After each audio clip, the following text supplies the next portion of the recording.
ಮುದ್ದು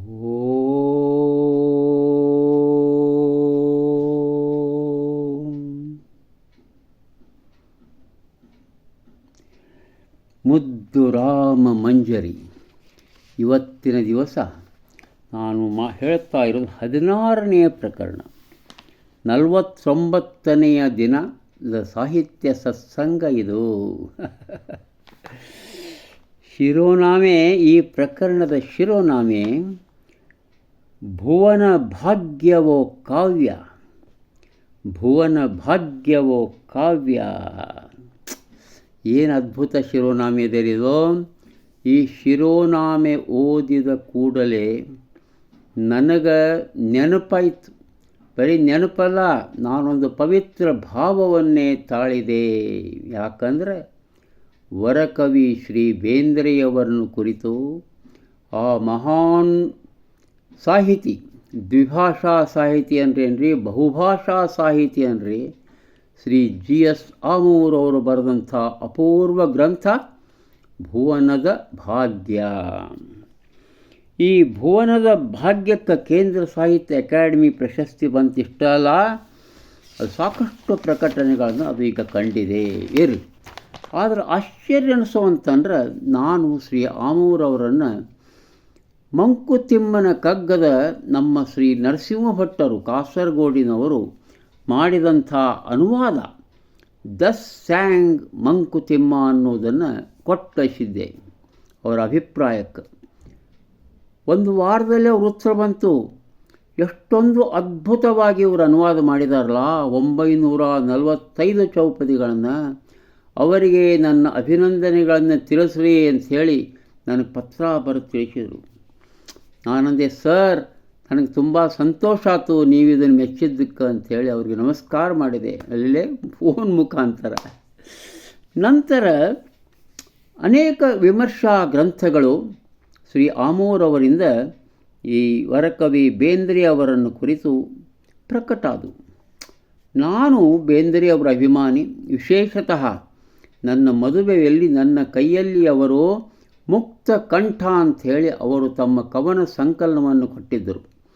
ಅದರೊಳಗೆ 1ನೆಯ ಪದ್ಯ ರಮಣ ಹೃದಯ ಅನುವಾದ, ಭಾವಾನುವಾದ, ಸದ್ದರ್ಶನ ಅಂಥೇಳಿ ಶ್ರೀ ರಮಣ ಮಹರ್ಷಿಗಳ ಸದ್ದರ್ಶನ ಅದರ ಭಾವಾನುವಾದ ಇತ್ತು.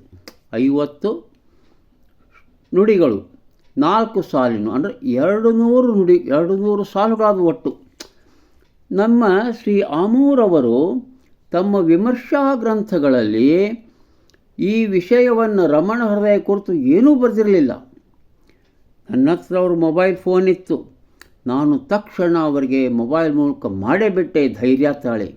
ಏನು ಸರ್, ನೀವು ರಮಣ ಹೃದಯವನ್ನೇ ಬಿಟ್ಟುಬಿಟ್ರಲ್ಲ ಅಂತಂದೆ. ಯಾಕಪ್ಪ ಅಂದರು. ಸರ್, ಅದು 200 ಸಾಲುಗಳ ಪದ್ಯ. ರಮಣರ ಸದ್ದರ್ಶನ ಅಂಥೇಳಿ ಒಂದು ಅಭೂತಪೂರ್ವ ಅಂಥ ರಮಣರ ಪುಸ್ತಕ, ರಮಣರ ಒಂದು ಕವನ, ತಮಿಳಿನಿಂದ ಸಂಸ್ಕೃತಕ್ಕೆ ಅನುವಾದ ಮಾಡಿದಂಥ ಕವನವನ್ನು ಬಿಟ್ರಲ್ಲ ಅಂತಂದೆ. ಹೌದಾ ಅಂತಂದು ಗಾಬರಿ ಆದರು. ಅಷ್ಟೊತ್ತಿಗೆ ನನ್ನ ಗ್ರಂಥ ರೆಡಿಯಾಗಿತ್ತು, DTPನೂ ಮಾಡಿಸಿದ್ದೆ. ಏನದು?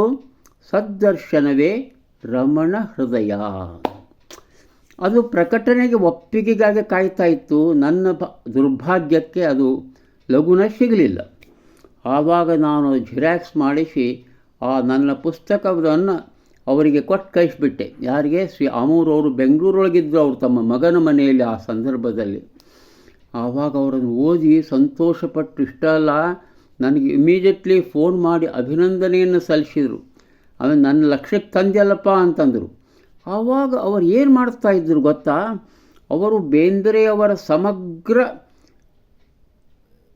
ವಿಮರ್ಶೆಯನ್ನು ಬರಿತಾಯಿದ್ರು, ಸಮಗ್ರ ವಿಮರ್ಶೆಯನ್ನು ಬರಿತಾಯಿದ್ರು.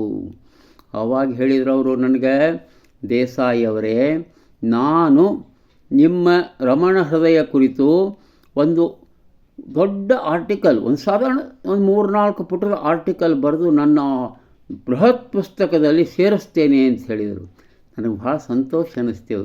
ಅಷ್ಟೊತ್ತಿಗೆ ನಾನು ಬೇಂದ್ರೆಯವರ ಮೊಮ್ಮಗಳು ಶ್ರೀಮತಿ ಪುನರ್ವಸು ಅವರ ಜೊತೆಯಲ್ಲಿ ಮಾತನಾಡಿ ಆ ಗ್ರಂಥವನ್ನು ಪ್ರಕಟ ಮಾಡಿಬಿಟ್ಟಿದ್ದೆ. ಸದ್ದರ್ಶನವೇ ರಮಣ ಹೃದಯ ಪ್ರಕಟ ಮಾಡಿಬಿಟ್ಟೆ. ಆಮೇಲೆ ಅವರು ಪ್ರಕಟ ಮಾಡಿದರು.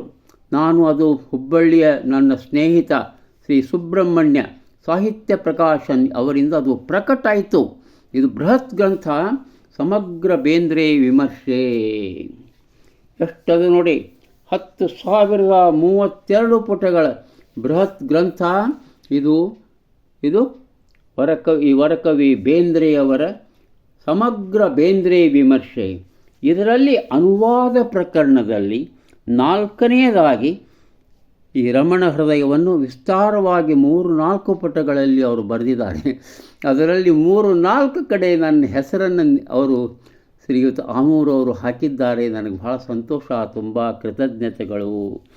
ಇರಲಿ, ನಾನು ಇದು ವಿಷಯಾಂತರವನ್ನು ಮಾಡಿದೆ, ಅದಕ್ಕಾಗಿ ದಯವಿಟ್ಟು ಕ್ಷಮಿಸಬೇಕು.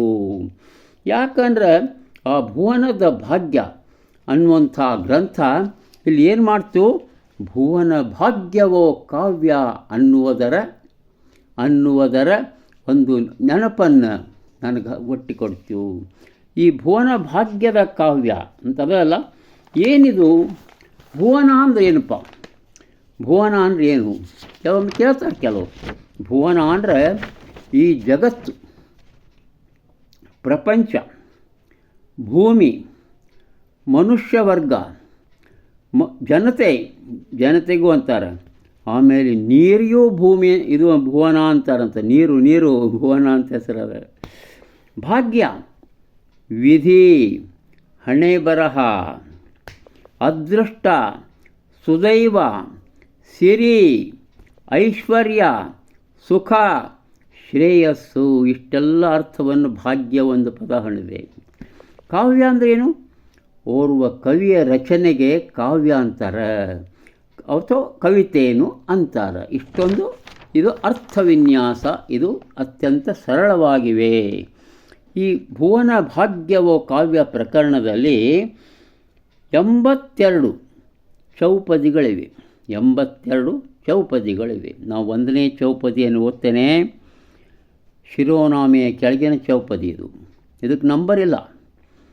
ಎಲ್ಲಿ ಕುಳಿತರೆ ಅಲ್ಲೇ ಕವಿತೆ ರಚಿಸುವ ಕೆಲಸ, ಶ್ರಾವಣದ ಮಲೆನಾಡ ಸೋನೆ ಮಳೆಯೇನು, ಮಾನಸಿಕ ಹದ ಬೆರತ ದೈವ ಕೃಪೆ ಕೊಡುಗೆ ಅದು, ಕವನ ದೇವನ ನಗೆಯೋ ಮುದ್ದು ರಾಮ. ಅದ್ಭುತ ಅಲ್ಲ? ಕವನ ದೇವನ ನಗೆಯೋ. ನಿಮ್ಮ ಆಶೀರ್ವಾದ ಬೇಕು, ಯಾವ್ದಾರ ಹಿರಿಯರದು, ಆ ದೇವರದು ಆಶೀರ್ವಾದ ಬೇಕು. ಆ ನಮ್ಮನಿ ನಿಮ್ಮಲ್ಲಿ ನಿಮ್ಮ ಹೃದಯಾಂತರದಲ್ಲಿ ಆ ಕವನ ಮೂಡ್ತಾ ಇರಬೇಕು ಎಂಬ ಅರ್ಥವನ್ನು ಅದು ಕೊಡ್ತದೆ. ಆಮೇಲೆ ಮುಂದಿನ ಚೌಕಡೆ ಏನು ಹೇಳ್ತದಪ್ಪ ಅಂದರೆ, ನೆನೆ ರಚನೆ ಮರೆಯಲ್ಲ ಬರೆದವನ ಅವಗುಣವ, ರಚನೆ ಈತನಿಗೆ ಹೊರತು ಕಾವು ಕೃತಿಗೆಲ್ಲ, ಕವಿ ಅಳಿದರೇನಂತೆ ಇರದೆ ಕೃತಿಯಲ್ಲಿ ಪ್ಯಂಪು, ಸತ್ಕೃತಿಯೇ ಆನಂದ ಮುದ್ದು ರಾಮ. ಕವಿ ಏನು ಬರೆದಿಟ್ಟಾನ, ಕವಿಗಳು ಏನು ಬರೆದಿಟ್ಟಾರಲ್ಲ ಅವುಗಳನ್ನು ನೆನಪು ಮಾಡ್ಕೋ, ಓದು. ಹೊರತಾಗಿ ಕವಿ ವೈಯಕ್ತಿಕವಾಗಿ ಹೆಂಗೆ ಬದುಕ್ಯಾನ, ಅವನ ಕೆಟ್ಟ ಗುಣಗಳು ಏನವ, ಅವನ ಬದುಕು ಹೆಂಗಿತ್ತು, ಅವನ ಜೀವನಚರ್ಯ ಹೇಗಿತ್ತು, ಇಂಥವೆಲ್ಲ ನೋಡ್ಲಿಕ್ಕೆ ಹೋಗಬೇಡ. ಅದು ಬಿಟ್ಬಿಡೋದು. ಆಮೇಲೆ ಕವಿ ಇಲ್ದಂಗೆ ಆಗಿರ್ತಾನೆ ಖರೆ, ಆದರೆ ಆ ಕವನದಲ್ಲಿ ಯಾವ ಪೆಂಪು ಇದೆ, ಯಾವ ಒಂದು ಉತ್ಸಾಹದ ನುಡಿಗಳಿವೆ, ಯಾವ ಒಂದು ಸುಂದರವಾದ ನುಡಿ ಇದೆ ಎಂಬುದನ್ನು ಮಾಡು. ಸತ್ಕೃತಿಯೇ ಆನಂದ ಮುದ್ದು ರಾಮ. ಮುಂದಿನ ಕವನ, ಬಸವ ಅಲ್ಲಮ ಕನಕ ಸಿರಿಪುರಂದರ ವ್ಯಾಸ. ಬರೆದರೇನ್ ಅನಿಸಿಕೆಯ ಹೆಸರು ಪೊಗಳಿಕೆಗೆ, ಇರಲಿ ಯಾವುದೇ ಹೆಸರು ಗುಣವೊಂದೇ ಸತ್ಕೃತಿಗೆ, ಅಂಕಿತದಲೇನಿದೆಯೋ ಮುದ್ದು ರಾಮ. ಅಂಕಿತದಲೇನಿದೆಯೋ ಮುದ್ದು ರಾಮ. ಅಂಕಿತ ಇಟ್ಕೊಂಡಿರ್ಬೋದು ಅವರು, ಆದರೆ ಅವರು ಯಾರೂ ಇದಕ್ಕೆ ಬೆಲೆ ಕೊಟ್ಟಿಲ್ಲ. ಬಸವ, ಅಲ್ಲಮ, ಕನಕ, ಪುರಂದರ, ವ್ಯಾಸ ಅಲ್ಲ. ಮತ್ತೆ ನಾಳೆ ನೋಡುವ.